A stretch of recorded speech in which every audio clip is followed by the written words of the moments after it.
High, আসসালামু আলাইকুম everyone. আশা করি সবাই ভালো আছেন। আল্লাহর রহমতে আমিও ভালো আছি। আজকে আমি আপনাদের সাথে শেয়ার করব দারুণ একটি মজার রেসিপি। এই যে দেখতে পাচ্ছেন, আজকে সকাল সকাল অনেকগুলো বাজার নিয়ে এসেছে। আমি আজকে এই কাতলা মাছের মাথাটা দিয়ে আপনাদেরকে একটা দারুণ রেসিপি শেয়ার করব। ভাবলাম এই মাথাটা দিয়েই আজকের রেসিপিটা করি। আজকে আমি রান্না করব এই কাতলা মাছ দিয়ে মুগ ডালের মুড়িঘণ্ট। মুগ ডালে মুড়িঘণ্ট করার আগে আমি এই মাছটাকে ভালো করে ধুয়ে পরিষ্কার করে নিয়ে লবণ হলুদ দিয়ে দেখুন আমি কেটে মাঝখানে কিন্তু 2 পিস করে নিয়েছি। এখন এটাকে আমি লবণ হলুদটা ভালো করে একটু মরিচের গুঁড়ো লবণ হলুদ দিয়ে আমি এটাকে ম্যারিনেট করে রেখে দিচ্ছি কিছুক্ষণ। কারণ এইটা ভাবলাম এই টাটকা মাথাটা দিয়ে একদম ফ্রেশ নিয়ে এসেছে যেহেতু বাজার থেকে, তাই ভাবলাম এটা দিয়েই আজকে এই রান্নাটা করি। আর এইখানে আমি নিয়ে নিচ্ছি মুগ ডাল। মুগ ডালটা এবার ভেজে নিব, কারণ মুগ ডালটা একটু ভেজে নিতে হয়।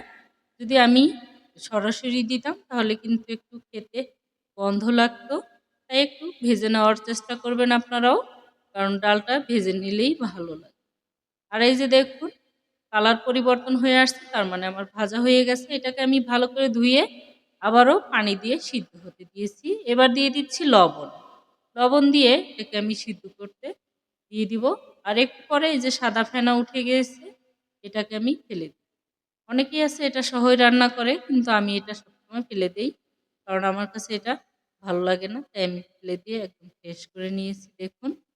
এবার আমি এটাকে একদম সিদ্ধ করে নিব, পানি শেষ করে নিব। এই যে দেখুন পানি শেষ হয়ে একদম সিদ্ধ হয়ে গিয়েছে, তার মানে আমার ডালটা সিদ্ধ একদম।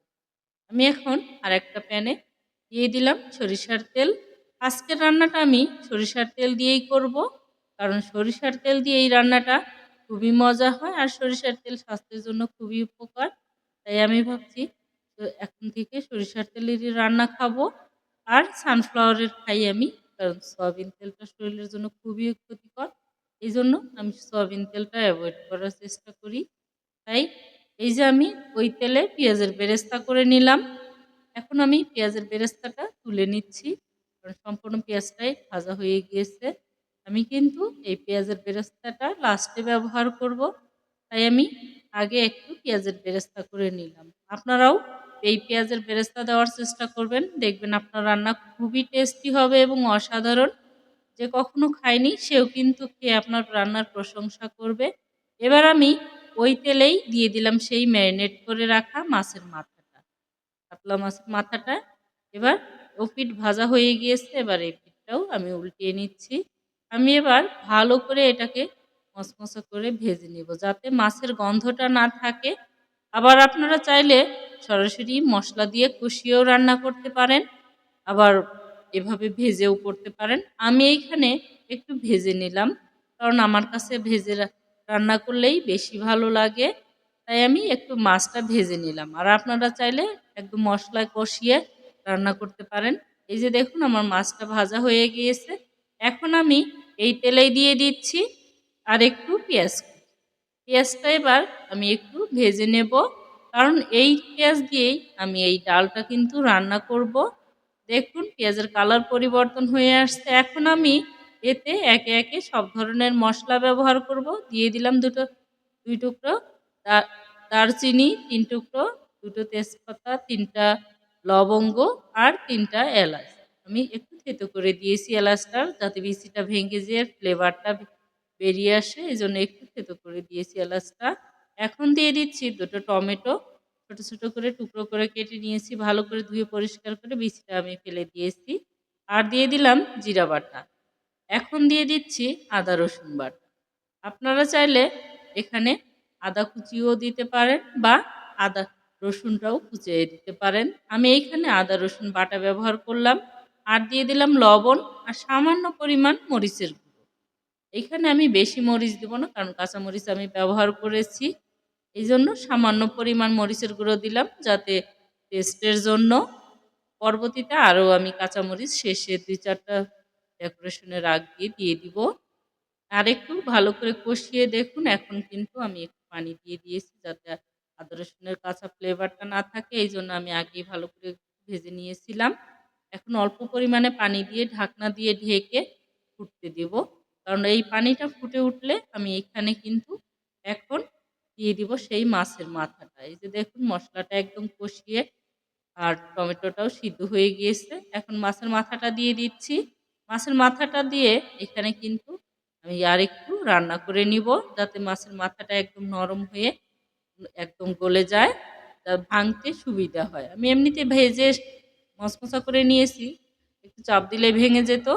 এখন তারপরেও আমি আরেকটু এই মশলার মধ্যে দিয়ে রান্না করে নিলাম। দেখুন এখনই ভেঙে যাওয়া শুরু করেছে, তার মানে আমার এই মশলাটা কষানোও হয়ে গেছে পারফেক্ট, আর মাছের মাথাটাও নরম হয়ে গেছে। আমি একটু মাছের মাথাটা ভেঙে ছোট ছোট টুকরো করে দিচ্ছি, যাতে পুরোপুরি ডালের সাথে ভালোভাবে এই মাছের মুড়ো ঘন্টটাই, এটা তো আমি ছোটবেলায় জানতাম যে মুড়ি ঘন্টতে হয়তো মুড়ি থাকে, কিন্তু যখন বড় হয়ে জানি যে এই রান্নাতে কোনো মুড়ি ব্যবহার করা হয় না, শুধু এটা মাছের মুড়ো দেখেই এটাকে মুড়ি ঘন্ট বলে।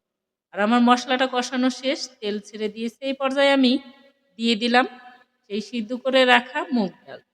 এখন আমি এই মুগ ডালটা দিয়েই ভালো করে কিন্তু কষিয়ে নিব, কারণ এইখানে যত ভালো কষানো হবে ততই টেস্ট হবে।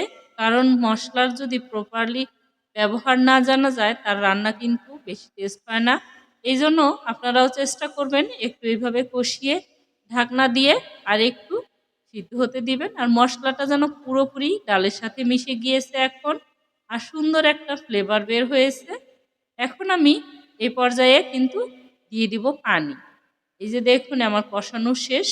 এখন আমি পরিমাণ মতো একটু গরম পানি দিয়ে দিলাম, কারণ গরম পানি দিলে তাড়াতাড়ি সিদ্ধ হবে এবং ফুটে উঠবে। আর যেহেতু আমার রান্নার আগেই ডান, কারণ ডালটা সিদ্ধ করে নেওয়া, সেই জন্য আমি এইখানে কিন্তু একটু গরম পানি দিয়েছি। সামান্য ফুটে উঠলেই কিন্তু রান্না হয়ে যাবে, কারণ যারা ডালটা একটু কাঁচা কাঁচা থাকে আস্তে আস্তে, তাদের একটু বেশি সময় নিয়ে সিদ্ধ করতে হয়। এই পর্যায়ে আমি দিয়ে দিলাম কয়েকটা কাঁচামরিচ, আর এবার আমি দিয়ে দিচ্ছি সেই পেঁয়াজের বেরেস্তা। পেঁয়াজের বেরেস্তা এই এই পর্যায়ে দেওয়ার চেষ্টা করবেন, কারণ শেষের দিকে এই পেঁয়াজের বেরেস্তা কিন্তু খুবই টেস্টি হয়। আপনারাও অবশ্যই, আর যদি না দিতে চান না দিলেও হয়, কিন্তু পেঁয়াজের বেরেস্তাটা দিলে বেশি টেস্টি হয়। এখন আমি দিয়ে দিচ্ছি ধনিয়ার পাতা। ধনিয়ার পাতাটা যদি আপনারা না দিয়ে এখানে ঘি ব্যবহার করতে চান তাও দিতে পারেন, ঘিয়ের ফ্লেভারে আপনাদের হয়ে যাবে। কারণ আমার কাছে ধনিয়ার পাতার ফ্লেভারটা বেশি টেস্টি, তাই আমি একটু বেশি পরিমাণে ধনিয়ার পাতাটা দিয়েছি। আর সুন্দর একটা স্যান্ড হয়েছে। আর এই পর্যায়ে আমি চুলাটা অফ করে দিয়েছি। দেখুন দারুণ স্বাদের মুগ ডালের কাতলা মাছের মাথা দিয়ে মুড়ি ঘন্ট হয়ে গিয়েছে, আর একটা সুন্দর স্যান্ড বের হয়েছে, কিন্তু দারুণ খেতে হবে। আপনারা অবশ্যই ট্রাই করবেন। এই রান্নার রেসিপিটা কেমন লাগলো অবশ্যই কমেন্টে জানাবেন। ধন্যবাদ সবাইকে আমার এই ভিডিওটি দেখার জন্য। Thanks for watching. আল্লাহ হাফেজ।